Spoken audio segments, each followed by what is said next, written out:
Hello, हाय, नमस्ते। कैसे हैं आप सब? मैं उम्मीद करती हूँ आप सब ठीक होंगे। चलिए कहानी शुरू करते हैं। तो कहानी वहीं से शुरू करते हैं जहाँ रितु अपने माँ बाप को कहती है कि आप मेरा इंतज़ार मत कीजिएगा दोपहर के खाने पे। मुझे जब खाना होगा तब मैं आकर खाना खा लूँगी, मैं ले लूँगी।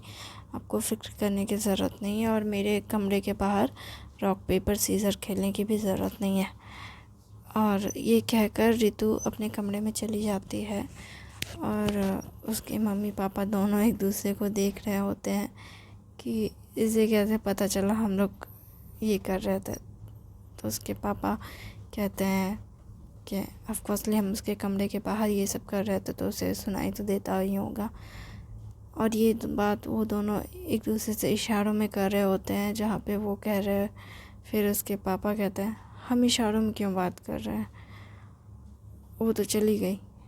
हाँ ठीक है। फिर वो चावल उतार कर रख देती है और इधर रितु के पापा अपने काम पे चले जाते हैं। रितु की मॉम घर पे रहती है और बाकी घर की साफ़ सफाई कर रही होती है।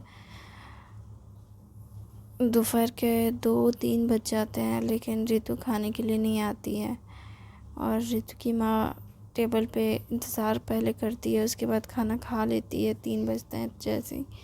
उसके बाद वो खाना वाना खाकर अपना बर्तन वर्तन समेट कर किचन साफ़ करके वो मार्केट के लिए निकल जाती है। मार्केट जाने से पहले रितु को आवाज़ देती है कि मैं मार्केट जा रही हूँ और मैं दरवाज़ा बाहर से लॉक कर दे रही हूँ, ठीक है। तो फिर रितु कुछ भी जवाब नहीं देती है और वो सारा दिन कमरे में लैपटॉप में बैठकर बुक लिख रही होती है। बुक लिख रही थी सेल्फ लव के ऊपर। खुद से कैसे प्यार करें, खुद से प्यार करने की क्या वजह होनी चाहिए, खुद से कैसे मिले, इसके ऊपर वो एक बुक लिख रही थी।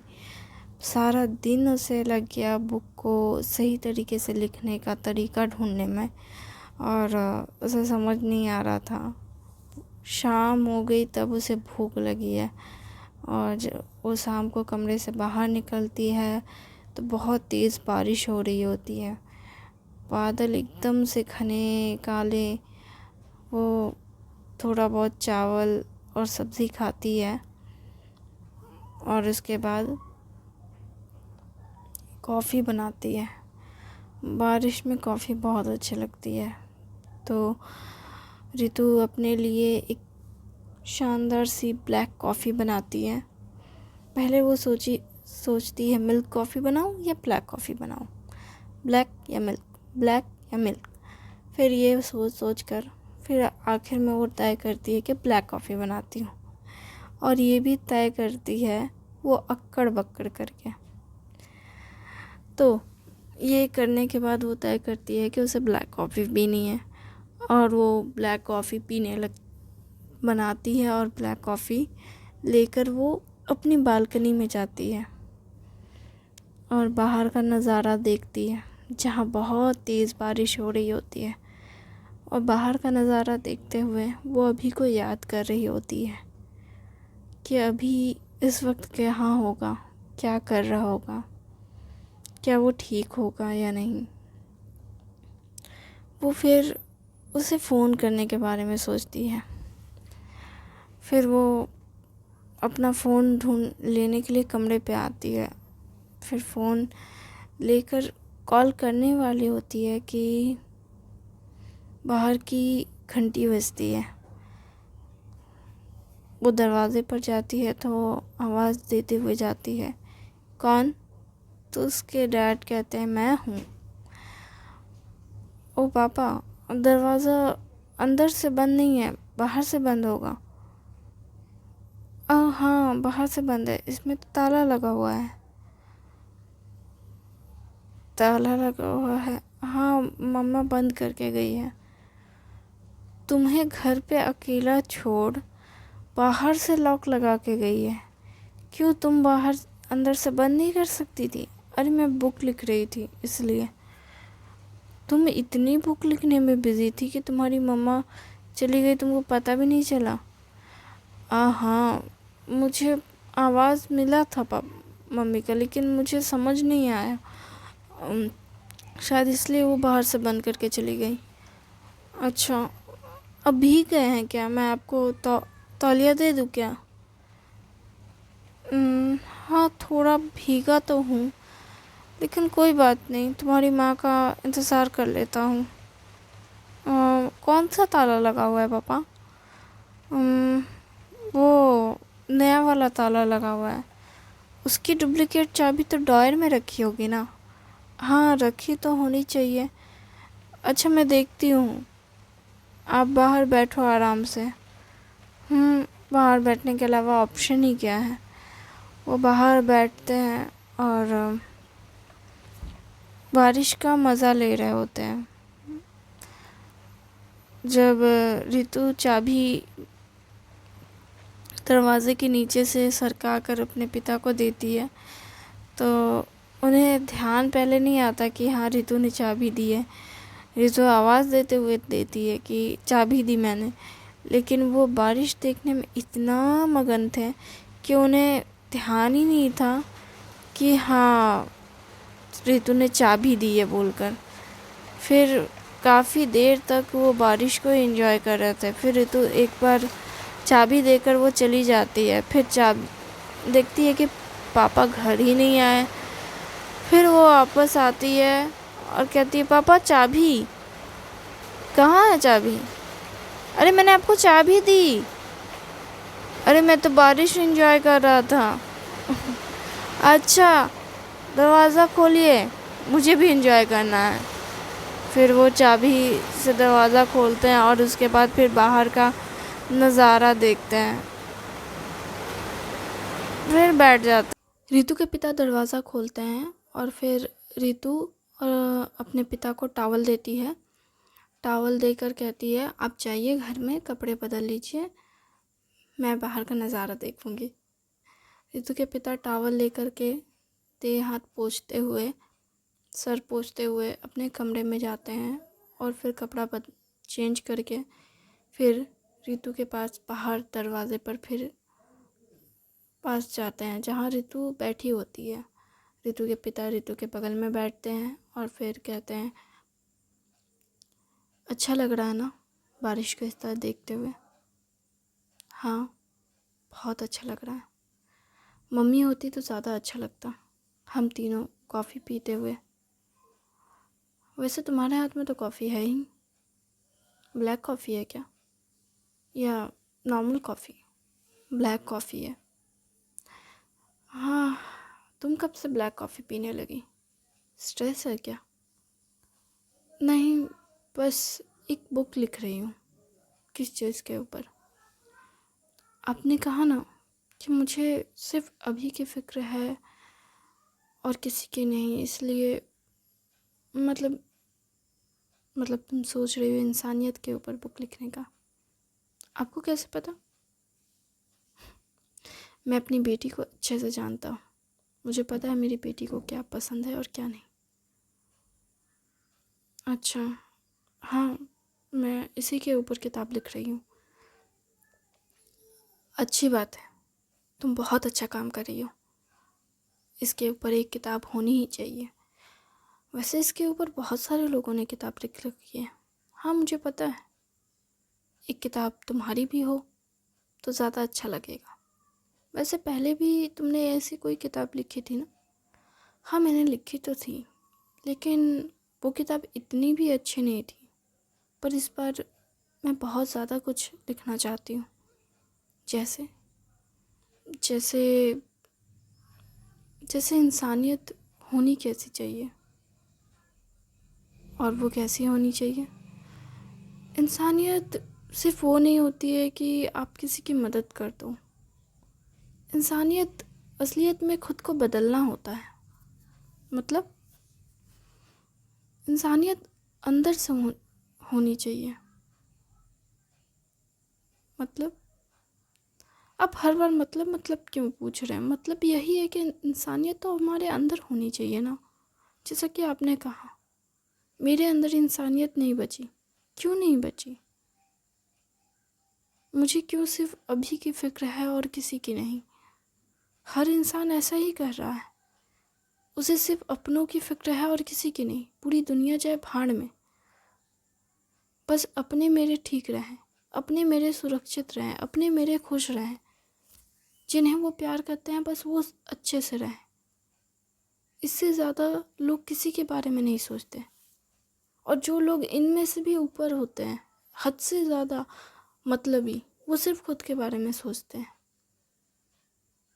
हम ठीक रहें, हमारा शरीर ठीक रहे, हमारे पास अच्छा पैसा रहे, हमारे पास हर वो चीज़ रहे जो हम चाहते हैं। मतलब ओह, तुम मैं मतलब समझाने की ज़रूरत नहीं, मुझे समझ आ गया।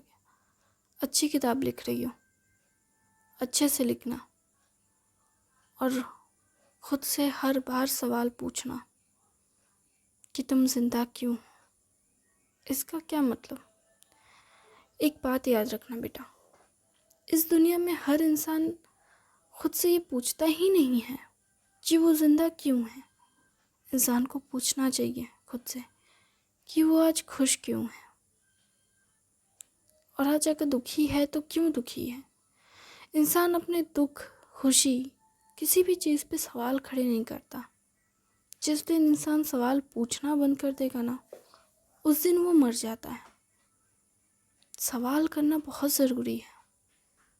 जो लोग सवाल ही नहीं करते ना और कहते हैं कि हम तृप्त हैं, हम खुश हैं, हम संतुष्ट हैं, वो असलियत में जी ही नहीं रहे हैं, बस ज़िंदगी को काट रहे हैं। इसलिए सवाल पूछना ज़रूरी है। क्यों, किस लिए, क्या वजह थी इस सब की, ये क्यों हुआ, किस लिए हुआ, क्या इससे मुझे खुशी मिली या नहीं, क्या ये सही है या गलत। लोग सही गलत कुछ भी डिसाइड नहीं करते, कुछ किसी भी चीज़ के बारे में पूछते नहीं हैं, किसी भी चीज़ के बारे ऊपर सवाल खड़े नहीं करते, ना खुद से ना दूसरों से पूछते हैं। हर कोई अगर कोई पूछना भी चाहे ना तो वो दूसरों से सवाल ज़रूर करेगा, लेकिन कभी खुद से कुछ नहीं करेगा। इस दुनिया में ज़्यादातर लोग सिर्फ सवाल करते भी हैं तो दूसरों से करते हैं। तुमने ये क्यों किया, तुम्हें ऐसा क्यों करना था, लेकिन खुद से कभी नहीं पूछते कि मैंने ऐसा क्यों किया।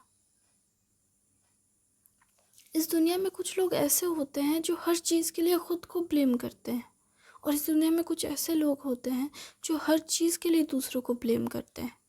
वो कभी अपनी गलतियाँ नहीं मानते। और कुछ लोग ऐसे भी होते हैं जो हर चीज़ के लिए खुद को ब्लेम करते हैं और घुटते हैं, मरते हैं, अंदर ही अंदर तड़पते हैं, लेकिन अपने आप को कभी भी उस सब से बाहर नहीं निकालते।